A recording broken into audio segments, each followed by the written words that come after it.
আমাক এটা অপিনিয়ন দিলে যে চৰকাৰে উচ্চতম ন্যায়ালয়ৰ উমা দেৱী গোচৰৰ পৰিপ্ৰেক্ষিতত কাৰো চাকৰি নিয়মীয়াকৰণ কৰিব নোৱাৰে। কেবিনেটৰ এই পাৱাৰ উচ্চতম ন্যায়ালয়ে প্ৰত্যাহাৰ কৰিছে। তাৰ পৰিপ্ৰেক্ষিতত আমি কাৰো চাকৰি নিয়মীয়াকৰণ কৰিব নোৱাৰোঁ।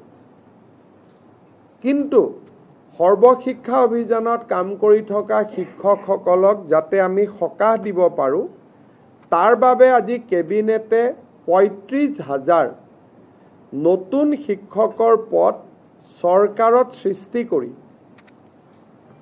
SSৰ শিক্ষকসকলৰ বাবে এটা স্পেচিয়েল ৰিক্ৰুটমেণ্ট ড্ৰাইভ কৰিব খুজিছে। অৰ্থাৎ এই বিশেষ ৩৫,০০০ পোষ্টত অকল SSত কাম কৰি থকা শিক্ষকসকলেহে আবেদন কৰিব পাৰিব আৰু বাকী নিয়মীয়া যিবিলাক পোষ্ট তাত ফ্ৰেছ কেণ্ডিডেটবিলাকে আবেদন কৰিব পাৰিব।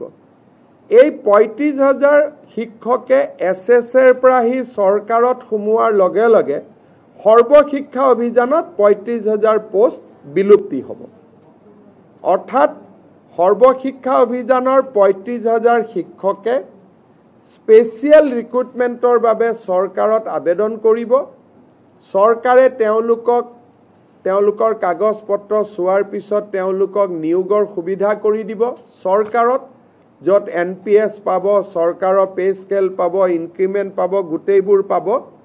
কিন্তু এইখিনি হৈ উঠাৰ পিছত সৰ্বশিক্ষা অভিযানত পূৰ্বতে কাম কৰি থকা তেওঁলোকৰ পদসমূহ বিলুপ্তি হৈ যাব। অৰ্থাৎ আমি ৰেগুলাৰাইজেশ্যন কৰিব নোৱাৰাৰ বাবে আমি স্পেচিয়েল ৰিক্ৰুটমেণ্ট ড্ৰাইভ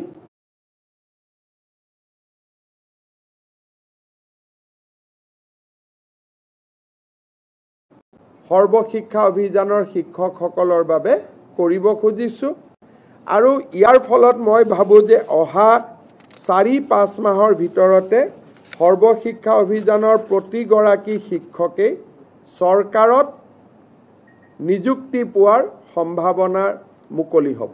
আজিও তেওঁলোকে ৰেগুলাৰ ৰিক্ৰুটমেণ্ট ড্ৰাইভত কিছুমান তেওঁলোকে ৰেগুলাৰাইজ হৈ থাকে, কিন্তু এইটো তেওঁলোকৰ কাৰণে হোলচেল কৰা হ'ব। সেইকাৰণে আমাৰ ৩৫,০০০ শিক্ষকে চৰকাৰত সোমাবলৈ এটা সুবিধা পাব। কেবিনেটত যিটো দুটাই ডাঙৰ সিদ্ধান্ত আছিল, এক প্ৰকাৰ ক'ব গ'লে সৰ্বশিক্ষাৰ শিক্ষকসকলৰ বাবে স্পেচিয়েল ৰিক্ৰুটমেণ্ট আৰু ফাইনৰ ক্ষেত্ৰত আজি আমি বহুখিনি শিথিল কৰাৰ যিটো ব্যৱস্থা, এই দুটা ব্যৱস্থা